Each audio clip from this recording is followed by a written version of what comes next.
abonné leen ci suñu chaîne YouTube ngir jot saa su ne ay xibaar yu wér te wóor aju ci réew mi ak ci bitim réew. 2012 si la officiellement suñu récépissé parti génn ñu toog waxtaan ak askan bi dem élection législative am 4 députés ils font partie ces 4 députés là dont Sëñ Mansour, Cheikh Omar Sy, Hélène Tine et Awa Mbodj. Il faisait un bloc, il faisait partie des meilleurs députés. Sëñ Mansour am second mandat en 2017 mais je pense que ay intervention ak posture am républicaine ak taxawaayam ci askan bi bu ñëwee mën a défendre vraiment l'essentiel li nga xamante mooy suñuy valeur yaakaar naa ni kooku amatul bilan bu mu war a présenter parce que taxawaayam mi ngi waxal boppam taxawaayam je pense que amul benn lenn luñ ci natable donc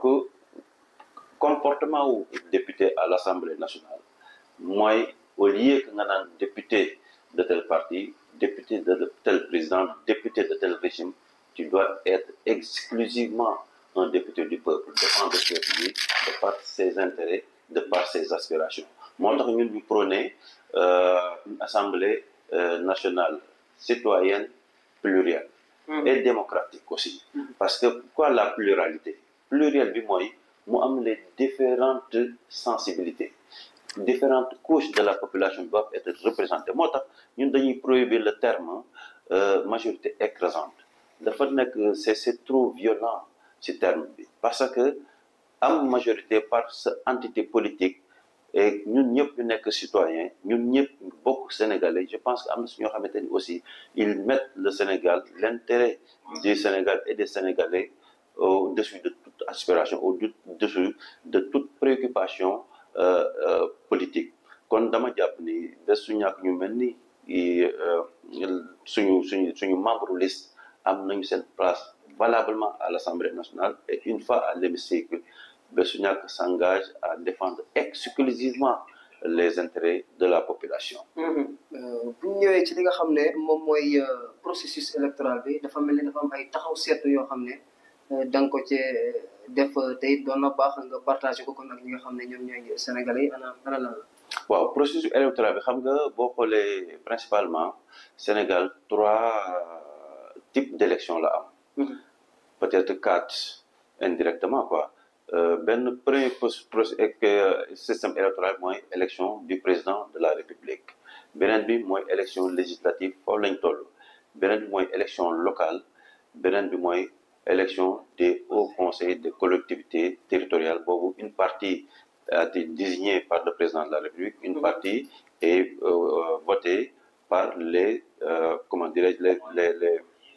les électeurs yi nga xamante ne ñoo génn ci conseils municipaux yi mooy les agents municipaux et les conseillers municipaux. Donc loolu c'est réglé mais particulièrement les élections locales ak les élections législatives man daf ma préoccupé. Élection locale da ngay ñëw on a réglé le problème du choix de la tête de liste moom mooy maire. Le maire est déjà couru d'avance par le mécanisme majoritaire. Mais une fois au conseil municipal, pour élire les adjoints au maire et consorts, vous voyez que malgré que le maire a été choisi démocratiquement, mais le choix des adjoints pose problème. Et il y a un blocage au niveau du conseil municipal de Guédiawaye, Ahmed Aïdara nekkoon. Kon loolu c'est un problème boo xamante ni xëy na am na ay manquements qu'il convient de corriger le plus rapidement possible. Kooku Bés Ñakk s'engage à porter ce plaidoyer-là. Beneen bi mooy les élections législatives yi ñu toll mooy le système majoritaire. Je pense que c'est pas légitime parce que le système proportionnel doit être généralisé à tout point de vue. La liste proportionnelle muy li ñuy wax la liste nationale posé wul problème. Parce que ku si nekk sa quota ak sa ratio moom li lay affecté pour nga am le nombre de députés bi nga xamante ni moom la population affectée mais bu ñu demee sur la liste les listes départementales da ngay ñëw gis par exemple le département de Pikine 5 titulaires 5 suppléants nga am 200 voix 2000 voix par exemple je donne un exemple sur une population de 6000 voix boo amee 2000 voix ñeneen ñi am 1000 1500 2000 voix c'est en deçà de la majorité absolue est-ce que waruñu vraiment prévoir un système à 2 tours ou bien au moins ñu définir ni ku amul majorité absolue mënoo remporter l'ensemble des sièges ou bien ñu def le système proportionnel intégral au niveau des départements ku si nekk gis sa bopp. Moi je pense que loolu c'est un plaidoyer et ça me tient à cœur parce que c'est une injustice. da ngay dem ak le minimum de voix par rapport ak ses concurrents yaa leen raw nga def le mécanisme raw gàddu jël l'ensemble des sièges mis sur la mise. Moi je pense que c'est pas légitime et c'est pas démocratique. loolu aussi non lu ñu war a xoolaat la principalement et kooku ñun day wax dëgg yàlla man personnellement bokk na si ay sujets yoo xamante ni une fois à l'hémicycle pare nañu pour défendre par une proposition de loi. proposition de loi boo xam ne yeggee en tout cas ñu waxtaane ko am na solo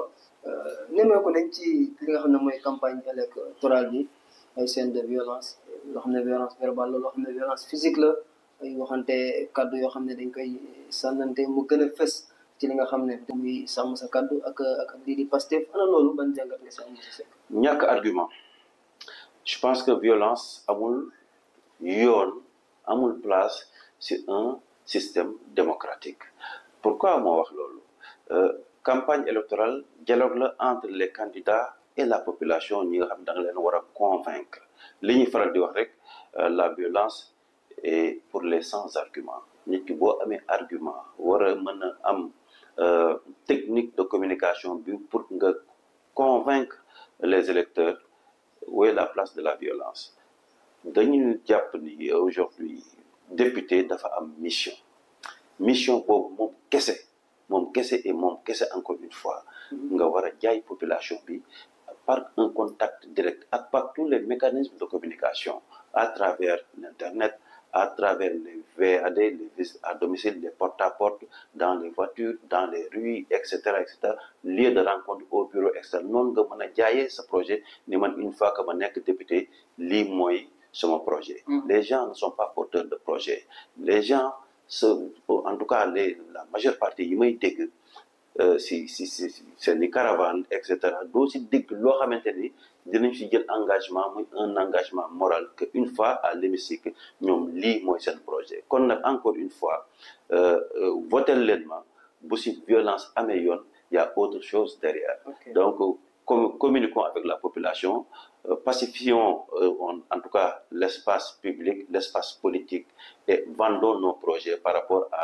aux aspirations du peuple, par rapport que peuple bi lan la soxla. Et je pense que le Sénégal a perdu assez de temps. Notre économie est sévèrement secouée et sévèrement entamée. Donc l'heure n'est plus à la diversion, l'heure est au travail et ça engage tout le monde. faral lañ ba rek di nemmeeku ci li nga xam ne mooy suñu assemblée nationale te député yoo xam ne dañ fiy nekk ne man député diw laa wala député présidentiel wala député nangam laa ba tax na yenn saa yi sax projet de loi yi nga xam ne nguur gi da koy indi d'habitude da ngay gis ne bu ñëwee rek day jàll facilement ndax ñoom duñu xool peut-être li nga xam ne moo gën a nekk intérêt population bi mais plutôt intérêt ki nga xam ne mooy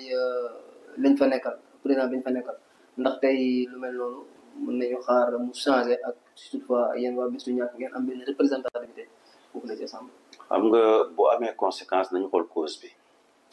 c'est-à-dire comment on choisit les députés loolu moo posé problème.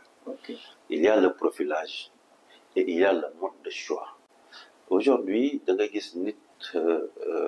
leader politique créer parti politique am du installer un mécanisme démocratique. moom mooy jënd chaise yi mooy fay courant mooy fay ndox mooy sax neexal wala di régler problème mu militants yeeg problème mu sympathisants yi. Et s'il s'agit de choisir la liste moom mooy nommer mooy positionner nit kooku par force da ngay am redevabilité par rapport ak moom da nga naan moom moo am droit de vie si yow. Donc le mode de choix des investis pose problème. Beneen bi mooy le profil ku ñu nee profil ça ne veut pas dire que da nga war a jàng nangam bien vrai que war nga am quand même benn outil wala benn expérience wala nga am sagesse boo xamante ni une fois que nga dem assemblée nationale di nga xam ni lan mooy sa mission foofu parce que boo xamul sa mission mën nga comporter wu n'importe comment. Parce qu'il ne s'agit pas d'avoir des diplômes nekk un doctorant nekk un universitaire pour avoir un bon comportement. Assemblée nationale de 1960 à maintenant, mais il y a que des cadres yoo xamante ne ñi ngi si biir hémicycle bi. mais ban comportement la am comme loolu valeur personnelle la loo xamante ne yow yaa koy doxalee yow yaa koy chargé sa bopp def violence sa bopp ni une fois à l'Assemblée nationale man nii laa war a comporté woo donc aussi yàlla la formation. parce que nit ki mission dañ ko si war a préparer.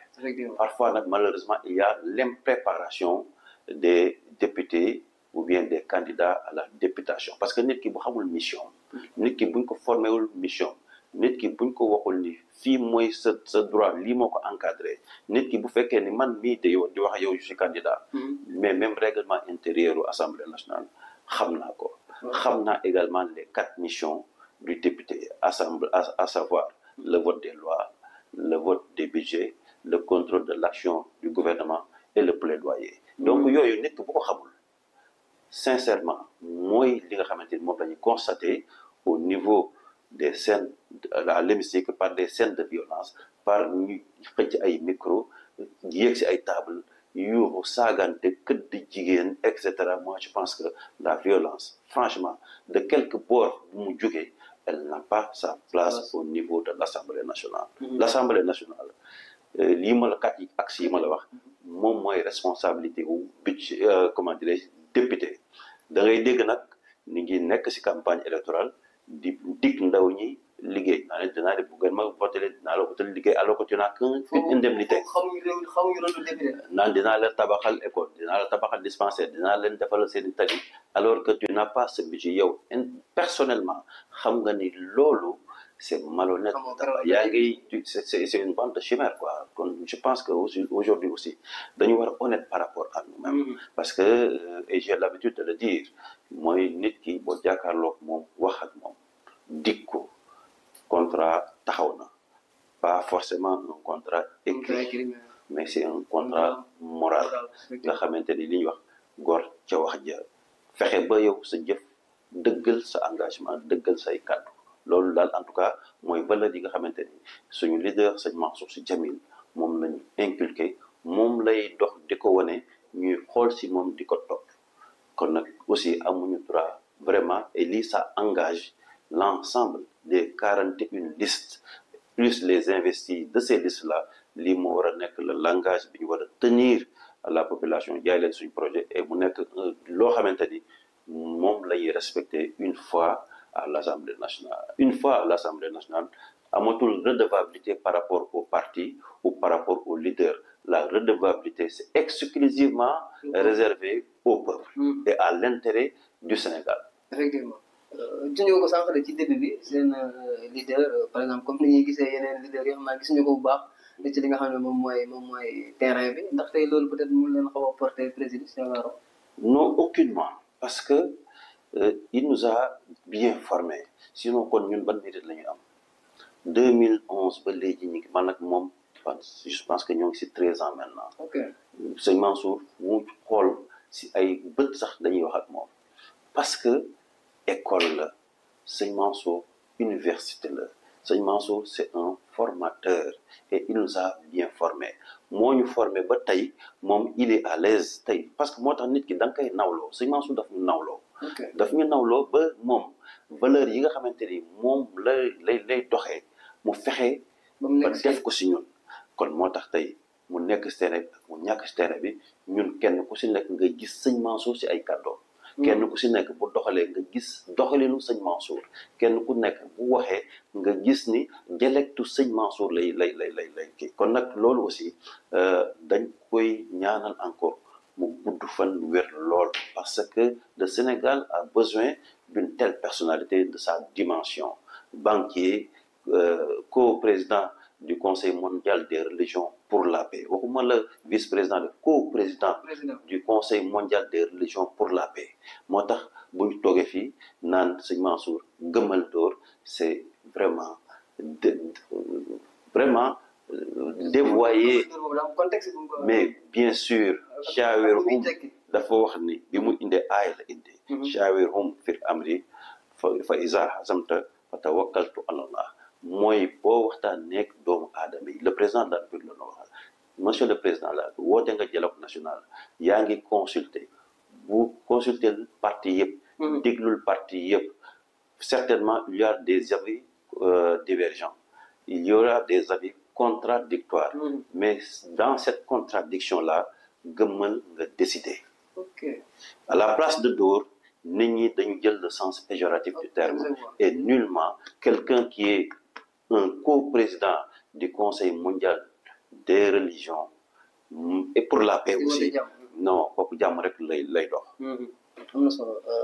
monsieur Guèye monsieur la mooy nekk en tout cas. monsieur Seck yi may sant leen Seck rek te Guèye moom. je pense que sax war nañu ko def benn proposition de loi pour Guèye ak Diaw ñu éliminer leen si remplacer leen par des Seck bon c'est pour peut-être amuser mais suma mot de la fin rek. ginnaaw bi ma la santé si invitation bi aw mu ñu jot mais li may wax rek engagé wu naa ba pare. effectivement il fallait que ma ñëw. honoré suma engagement. kon nag di ñaan yàlla tàppe xol yi ni ko maam Abdou Aziz radiyallahu taala anhu daan ñaane ak suñu mag ñu baax ñi. Sénégal diversité la boo xamante ni chance la opportunité la si ñun. Sénégal il y a les religions il y a les tarixa il y a la diversité culturelle il y a la diversité ethnique loolu chance la si ñun tey lu mu tàng bu xalif général sëñ Mountakha Mbacké yàlla na fi yàgg te wér ni kuy murit